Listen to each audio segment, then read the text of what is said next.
So we're really thrilled to have Christina with us tonight. You probably all know Christina. I'm sort of new to Christina, and I'm really delighted to meet you.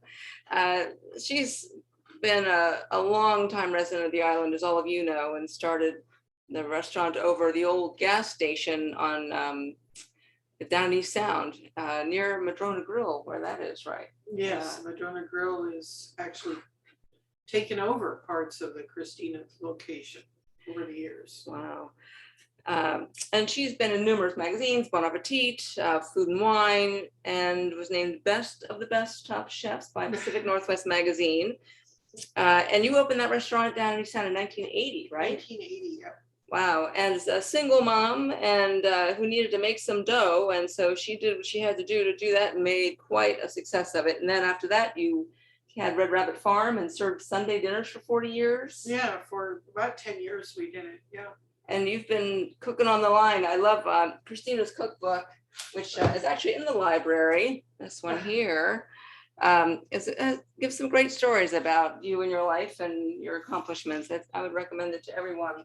And well, over the years, people always ask me 3 questions in the restaurant. They'd say, how did you open the restaurant?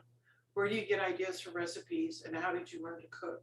So my mantra when I was writing the book, the head notes for all the recipes, was to try and answer those questions repeatedly. Let me admit this next person. Great.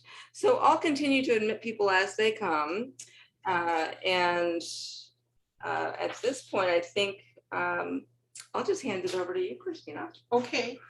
Well, here I am and cooking for you once again.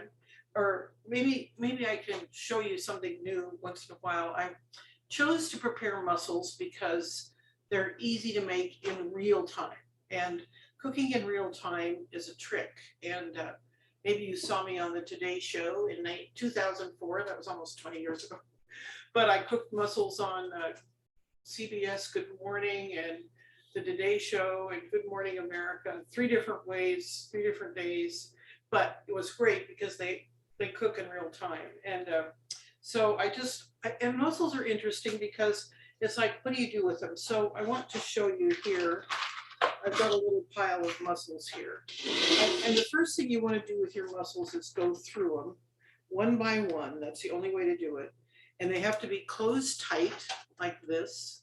They need to be closed tight. And if they are closed tight, you want to take them and press your thumb on one side and pull your forefinger on the back. And I'll show you why. Because you can make them go sideways.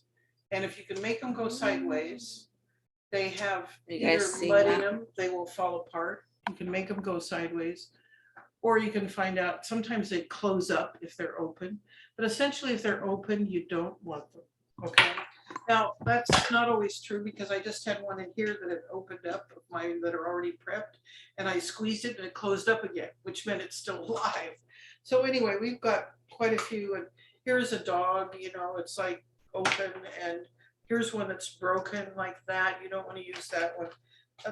The deal is if in doubt, throw it out because mussels will, one horrible mussel, one mussel full of sand, one mussel that's dead for too long will ruin your whole batch. And believe me, I found that out the hard way several times at the restaurant. When you cook something and then you pull the lid off. And one time I was cooking on TV in Seattle and I couldn't come up with a word for aroma. And I said, and the fumes, but if you have a bad mussel in your mussel, it's definitely fumes. And they don't smell good and they don't look good. So you want to make sure they're closed tight. Now here's one. It's just open a crack, but nonetheless, he must go in the dog pile because he's open. So now this guy just moved him and he closed up tight. So that means he's still alive. And you want to cook them while they're still alive. Now here's when I just pulled it and it just pulled apart and it's empty. So now to clean them, they don't all have this little thing hanging from them, but it's their little antenna that they have out in the water that you want to just pull it off like that. They're not real pleasant to eat. And they See, little thing like that will off. Now, my favorite mussels are called Mediterranean mussels and not Penn Cove. Ah, Penn Cove has not raised Mediterranean mussels in recent history, and they use an electric machine to debeard them. These little things are called the beards, and consequently, they get broken and they get smashed up, and they're usually small, small mussels. Now, we've got some nice big fat boys here, and when you steam them, I'll show you. Now, when they have a barnacle on them like that, there's nothing wrong with a barnacle. People eat barnacles, but you just usually take your thumb and just press it off there. If you don't want that X, now see this one's got a little hole there. He's a dog. Okay. So here we go. Now, usually I do this under running water in the sink, but here's another. They just come right off. I'm not doing that because of the camera, so we're all here now. This is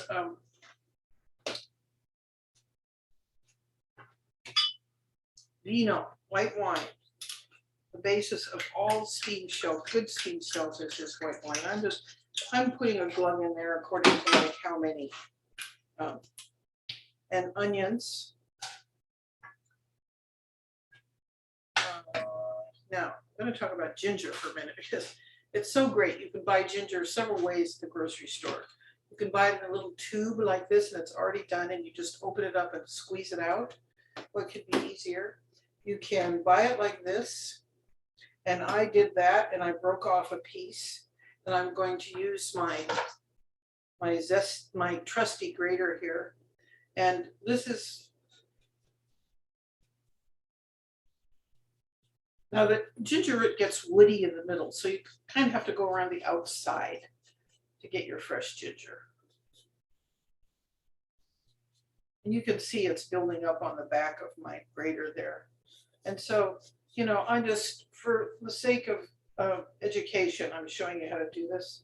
But I think that I really want to pull some fresh ginger from my jar, which I probably can't open. Here, I'll give it to my trusty assistant there. We'll see if I can open it. Thank you. So it comes like this, Christopher Ranch, they do garlic too. And you can just use as much ginger as you like. Wow.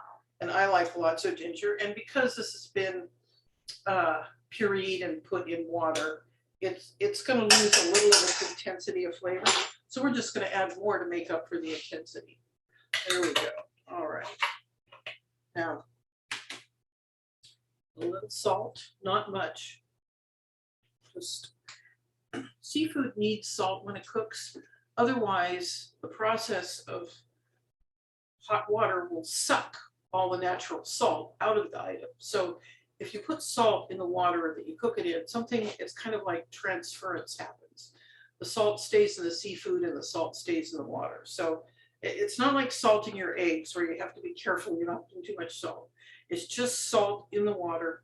Same goes for cooking rice, potatoes, lots of other things. So I have my onions, my white wine, my ginger, and what else am I putting in here? I'm putting some garlic in there, I think. Yes, I have, what do I have? 2 to 6 garlic cloves. That just depends on how many pieces of garlic you like, you know. And I'm just gonna take them and kind of crush them with my knife and throw them in there whole.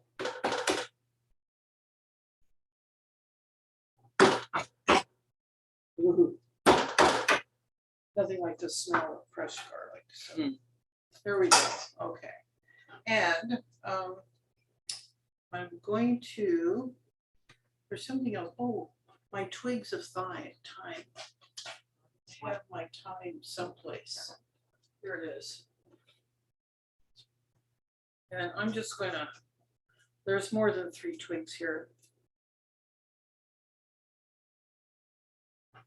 That's the other recipe. Anyway, okay, so I've got the fresh mussels. Oh, the seasoned rice wine vinegar. I wanted to say something about mirin. And this is mirin. This is the size they have at Island Market. It's sweet cooking rice seasoning. So, and I put in the recipe that you could use this, you could use sake, You could use seasoned rice wine vinegar, which has a little sweet with it, okay? So see if you get that one open. We're gonna put a little of that in. We're going to put our mussels in.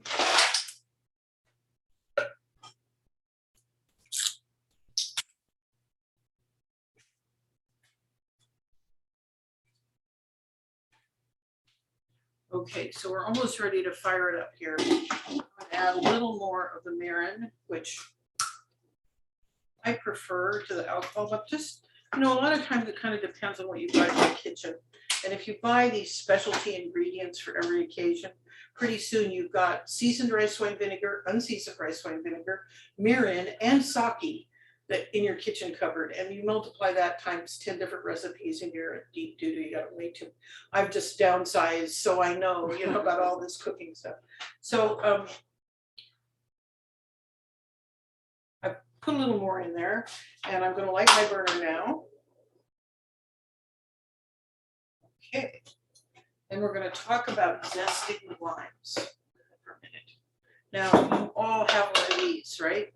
This is the only cooking utensil that's been invented in the last 25 years. It's worth its weight in gold if you cook a lot. It's a wonderful thing. It is made giving something the flavor of lime incredibly easy. Now, let me tell you, lime flavor does not come from the juice. It comes from the skin and the oil in the skin. And so if you want something to taste like lime, forget using the juice. Use the zest. Same with lemons, same with orange, same with grapefruit, although not so much with grapefruit because the skin carries the oils of grapefruit, but it isn't that definitive. So we can see now this is starting to simmer there at the edges, and I have a really powerful burner. Now I'm not even going to bother washing this off when I did the ginger. I'm just going to, I've trimmed both ends off this lime to make it easier to zest. And then I'm just going to go around in a circle like this, up and down all the sides of my lime.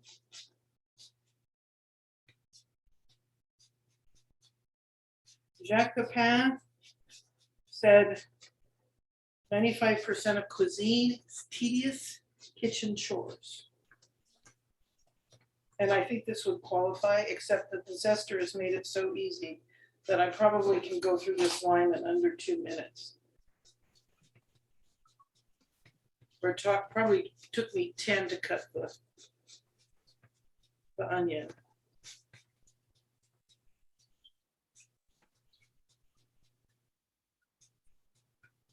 You can see the zest wants to build up on the back of the zester, but it'll come off. You can just run your finger down there and scrape it in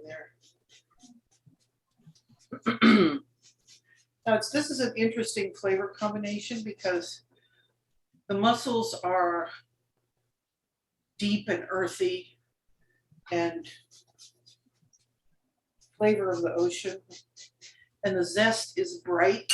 The lime is bright and zingy, and the ginger is not sweet, but a sweet element of ginger. It tastes like ginger and another bright flavor. And the two bright flavors, along with the kind of the deep richness of the mussels, is I think a good combination, especially on a hot day. So this is kind of the warm weather. What was the title of this one? It's the Lime and ginger. Mussels with lime and ginger. Gotcha. Real simple, real straightforward. Okay, so we've grated this in there, and we'll save this in the refrigerator. It'll keep for at least 2 weeks. You can make juice out of it. Make some limeade, something else to have on a hot day. Limeade. Okay, so what's happening in here? Well, let's take a look. We are.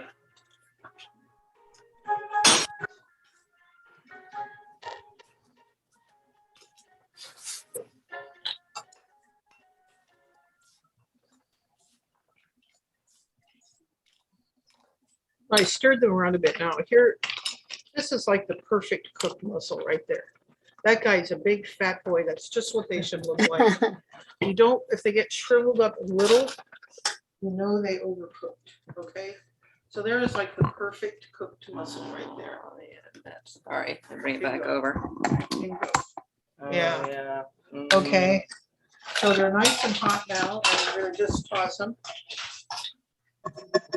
These are all open. We're gonna serve them in their shells. We are going to cover them with lime zest and green onion. Okay.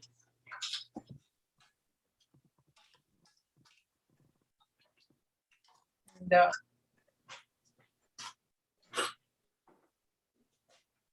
I could have my food. there we go. I'll get a table. Oh, we got the camera in closer. Yeah. Gosh, Okay, there we have it. There that we is have it. beautiful. Oh man, I'm Okay, hungry. well, the aroma, the fumes Oh. are really delicious because you Yum, yum. you can smell the lime, you can smell the ginger, and Oh, yeah. okay. Now, how easy is that? Okay, it took me 10 minutes to cut the onions, and I had everything lined up here for you, and I forgot to put the lime juice in. No worries. Apparently. There you go. Okay, so we're gonna take a little break, and we're gonna come back and we're gonna make a winter style mussel dish, a kind of chowder, the French twist. Okay, we'll be back. Great. Okay, so now I'm gonna put the video back on, Christina, where it should be.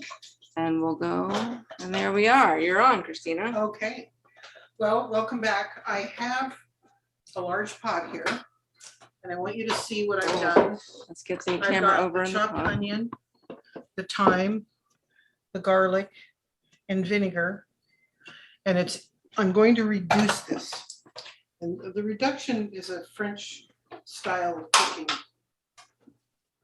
where you boil away the liquid that you have in the pot. And you are left with the essence of flavor of what you had in the pot. And in this case, I can't find my sherry vinegar. I've moved. I have no idea where it is. I remember putting it in a box full of long bottles, but that was it.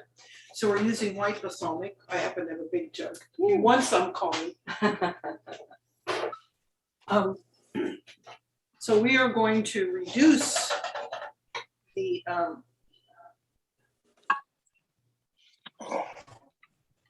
liquid in here with our aromatic seasonings. Now, I'm not putting any oil in this at all, because we're gonna get plenty of fat in the cream we're gonna use, and when we get to doing the liquid. So basically what we're doing here is creating an amalgam flavor with thyme, onion, vinegar, the tart element, very important in just about everything. The modern chefs say acid. Right. It needs some acid. Well, okay, fine. And the secret, I said in my cookbook, which was published almost 20 years ago, that the secret ingredient is vinegar. And vinegar is a very good acid. And plus, the wonderful thing is they make vinegar out of everything. There's black Chinese rice wine vinegar. There's sherry wine vinegar. There's port vinegar. There's grapefruit vodka vinegar. I mean, you can get any kind of vinegar now.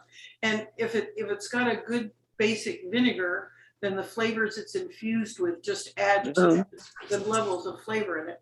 And I had a lot of fun in the restaurant over the years, just reducing any kind of vinegar I wanted. Okay. Uh-oh, it's a mute, folks. Yeah.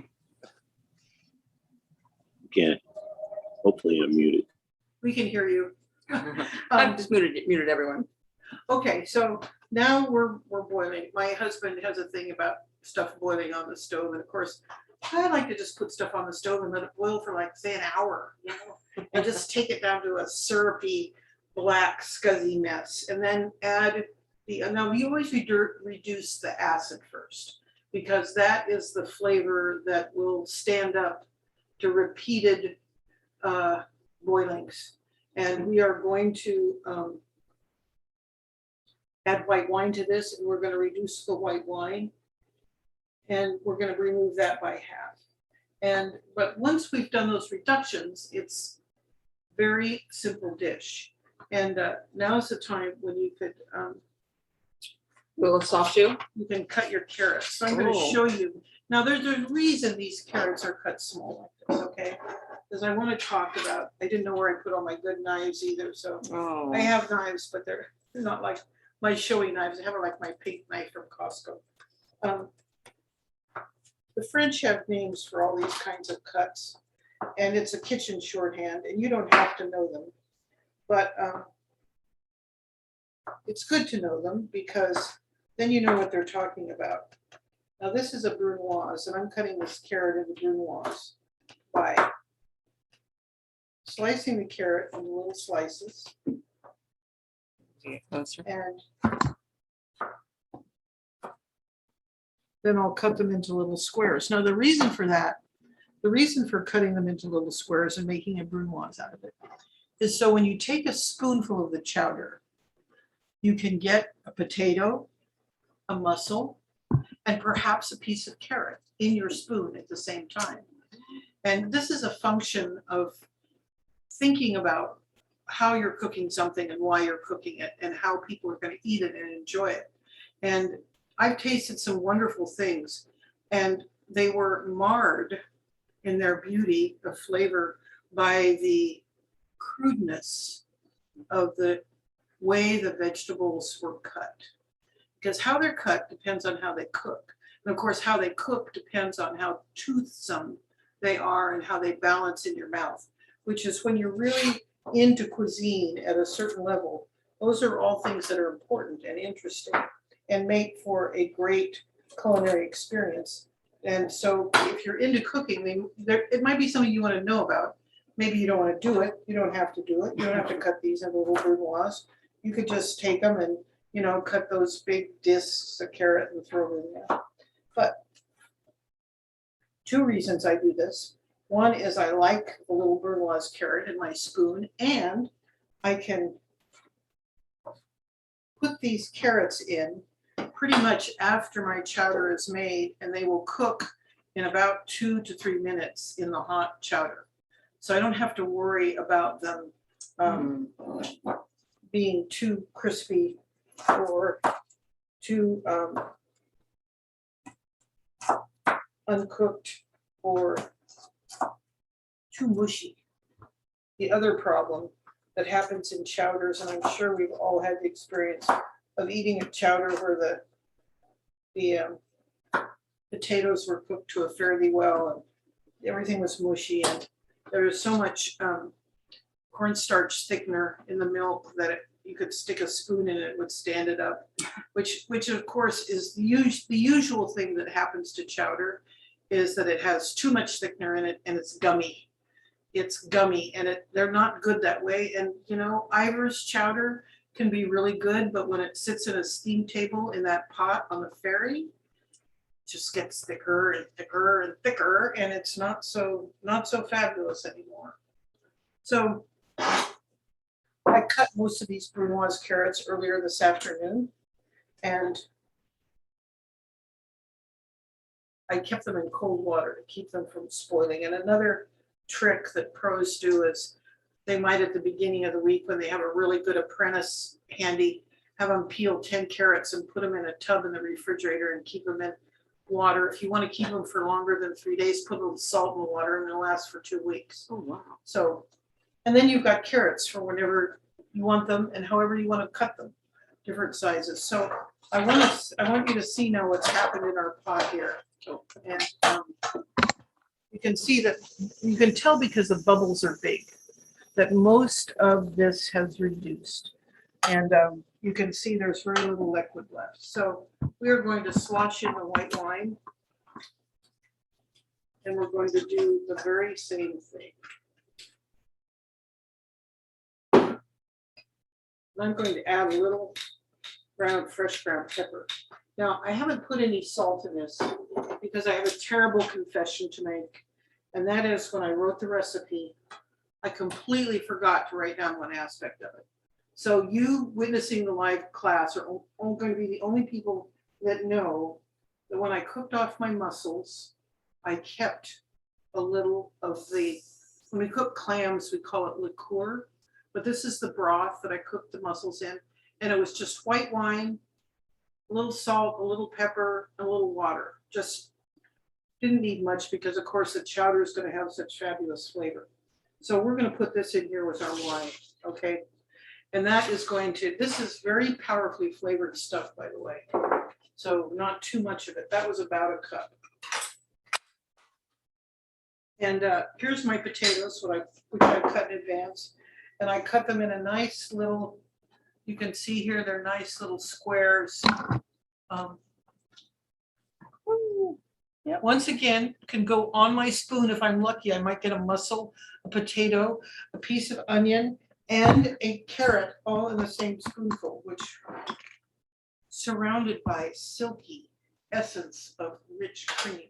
So I'm going to show you how I cut these. And these are, I didn't specify the size of potatoes when I said 10. So, you know, I use these little potatoes because they're so sweet. I'm just cutting it through the middle like that. And then I'm going to cut it in thirds like this across the top and then in thirds again.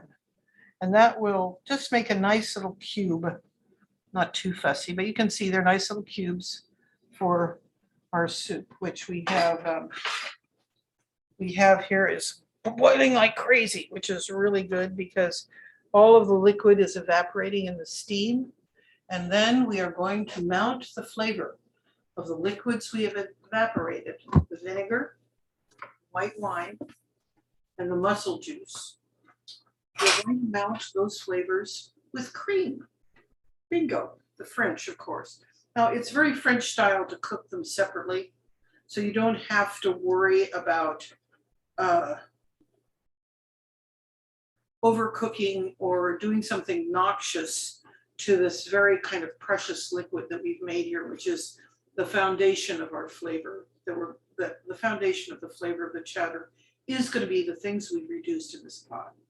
So it's much more efficient just to add everything already cooked and heat it through and then eat it rather than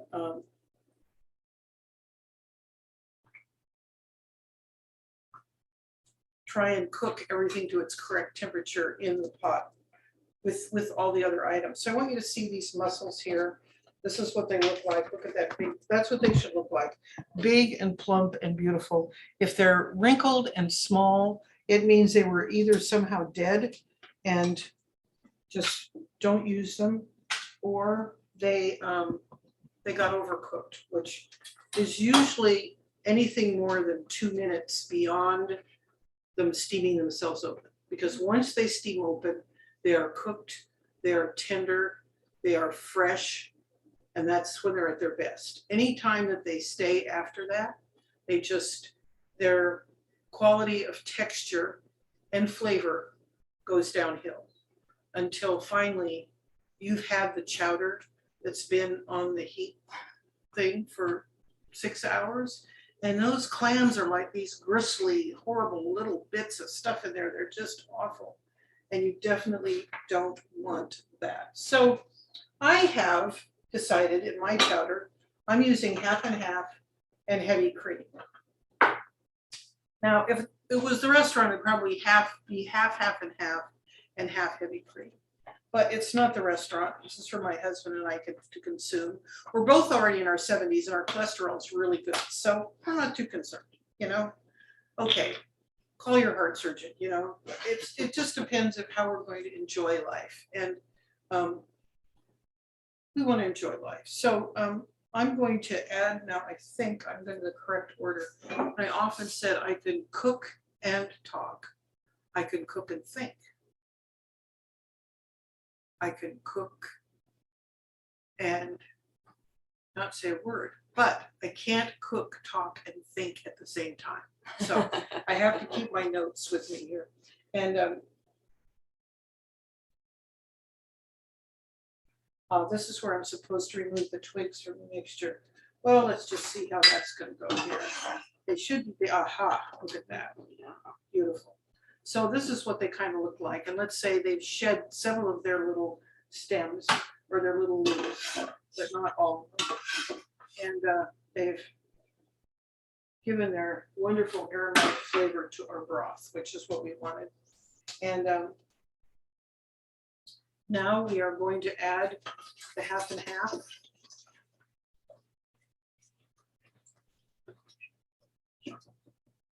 And the heavy cream. Now,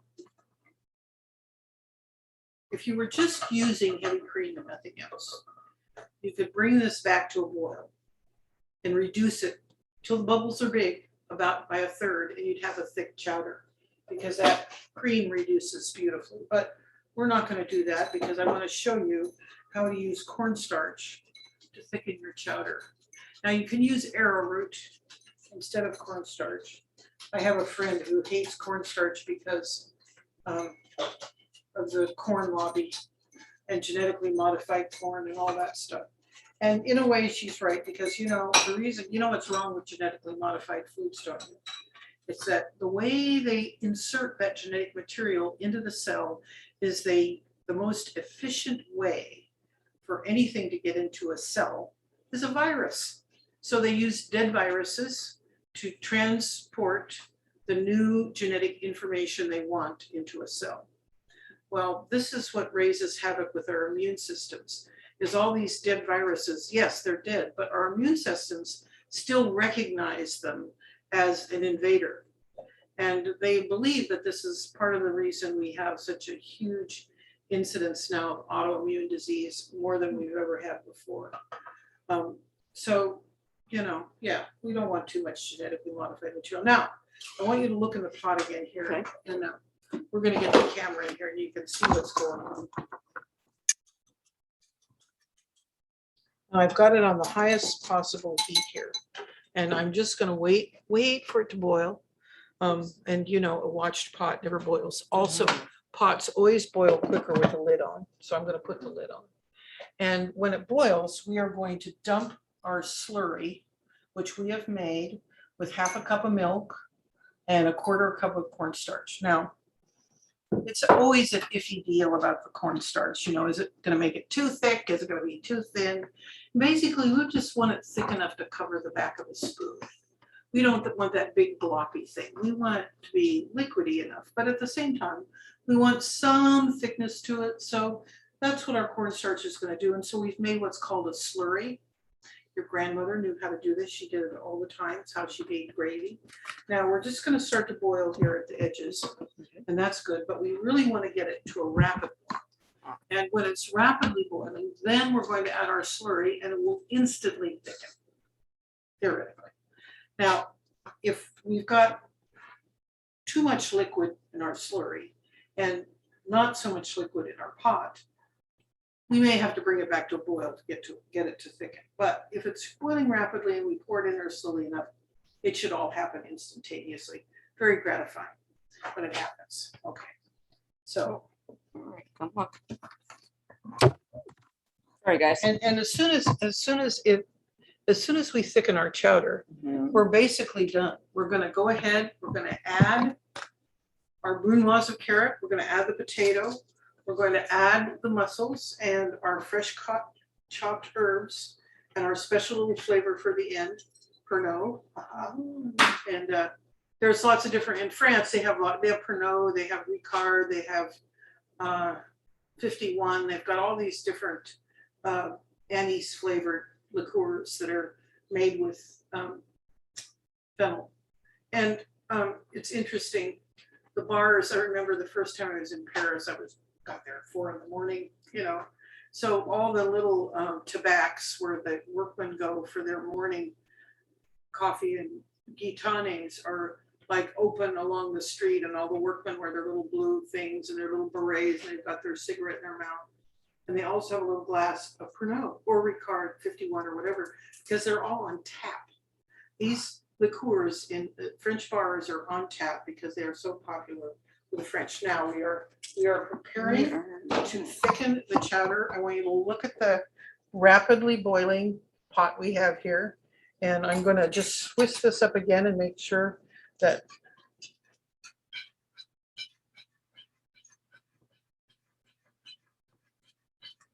oh yes, beautiful, beautiful, beautiful, beautiful, beautiful, beautiful. Yes, and you can see just, of course, I've made it too thick, but nonetheless, it's all good. We are going to add the spud. Well, actually, you know what we're gonna do? We're gonna add the brunoise of carrot first because we want them to cook. And they bring the temperature down just fine. And we're going to add the carrot. We're going to add the spuds. I like lots of spuds in my chowder. And we're going to add our cooked mussels.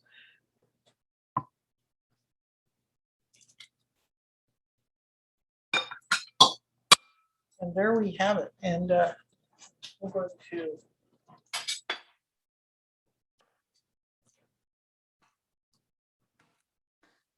we've got chopped fresh tarragon, chopped fresh parsley. And there's nothing like the flavor of these fresh herbs to really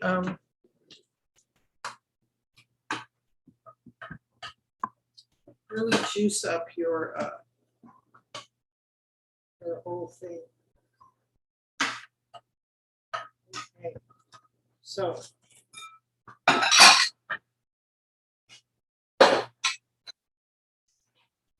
bingo.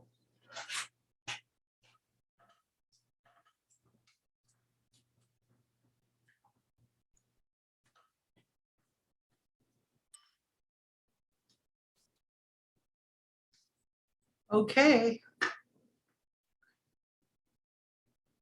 There we go.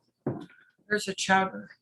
And while the cream was coming to a boil, if I were at home making this, I would have put some buttered French bread face up under the broiler for a few minutes. Maybe I put some garlic in there. And there we have it. Chowder. Let's see what we get. I've got a big spoon here. Let's see. Yeah. Okay, so that's what a spoonful is. There's potato, Oh, yeah, there's it's really brunoise, nice. and of course there's a flavor of there's mussel right there. So Mhm. that's what a spoonful looks like, and that's a nourishing, healthy winter style dish. And on a day like today, it's hard to imagine, but next winter, the wind will be blowing, it will be raining, it will be wet outside, and it can be miserably cold. And this is just the kind of restorative dish to bring the day to a wonderful end. Now,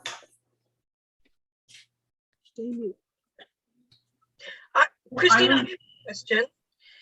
Island, Sorry, go ahead. I was going to say Island Market has evolved into a wonderful grocery store over the last 5 years. And it's thrilling to go in there. There are things they have in stock every day at Island Market, which 20 years ago, I had to drive to Seattle to get for my restaurant.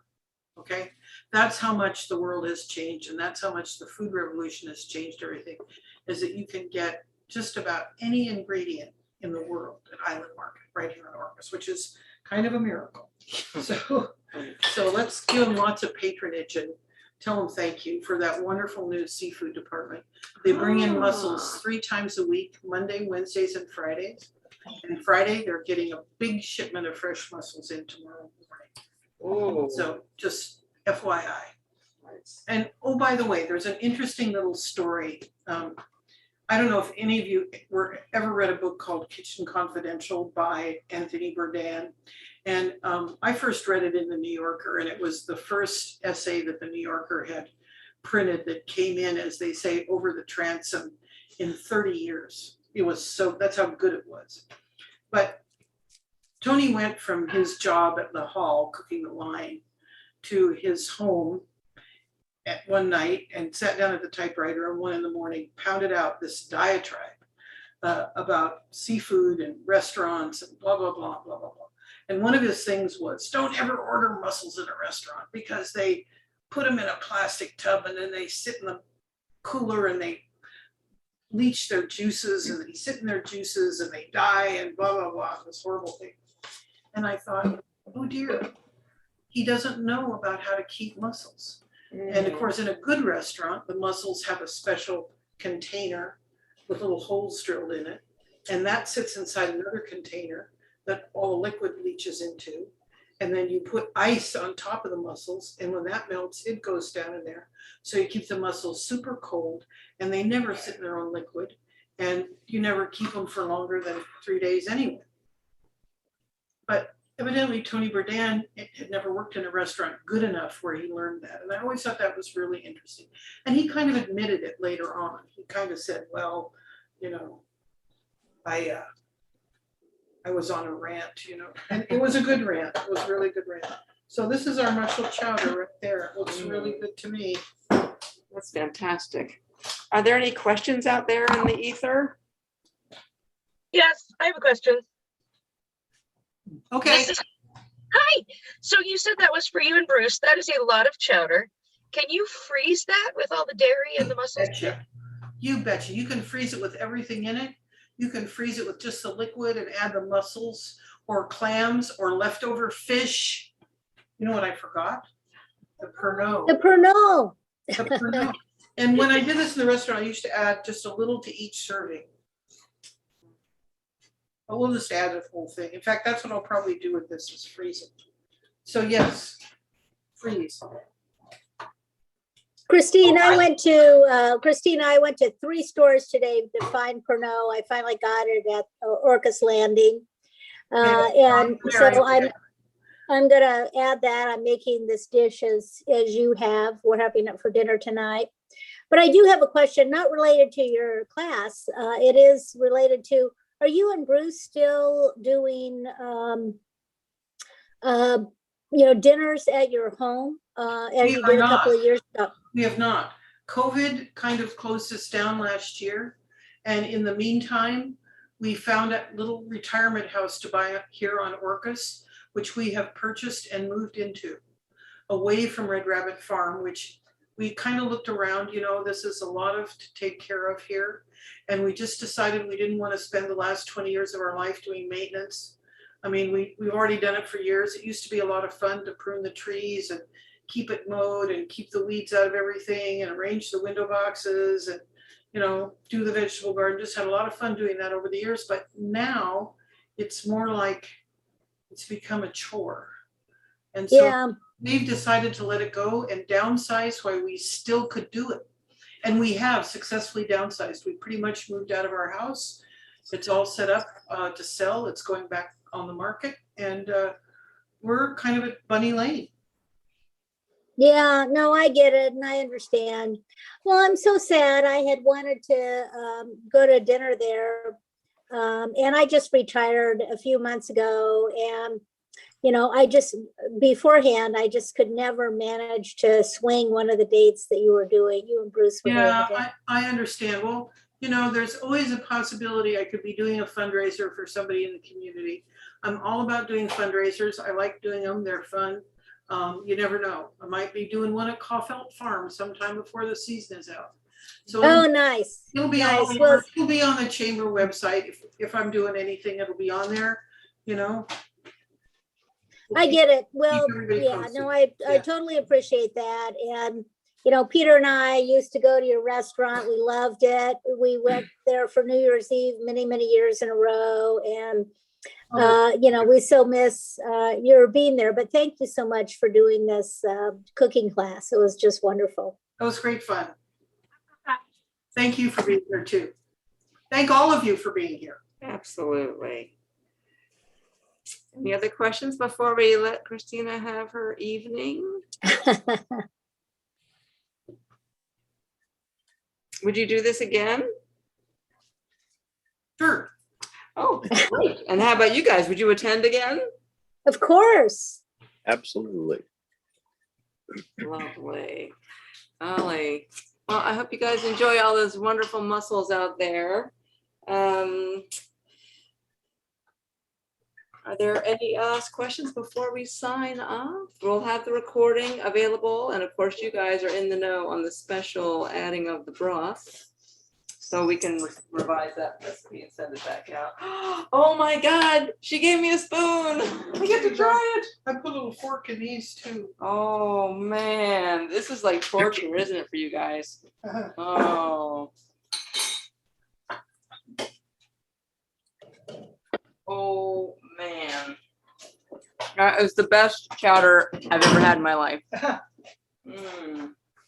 I'm gonna try this guy. Oh, gee whiz. This is amazing. Carol, you need a little glass of that white wine. Yeah. You definitely need it with the chowder, right? Mm-hmm. To cut the chowder because it's so rich, you kind of need that white wine. But there is some there. So when cold. Do I have a glass? No, here. This is a glass. Hey, Christina, it's Bruce here. Yeah, I'm outside. yeah. What's for dinner? How about some mussel chowder and some? Thank you. All right, well, we will be signing off then from the library and Christina's Cookhouse. Here we go. Bye. Bye-bye. See you next time. Have fun in the kitchen. Thank you. Oh, we already do. Great, good, good. Bye. Thank you.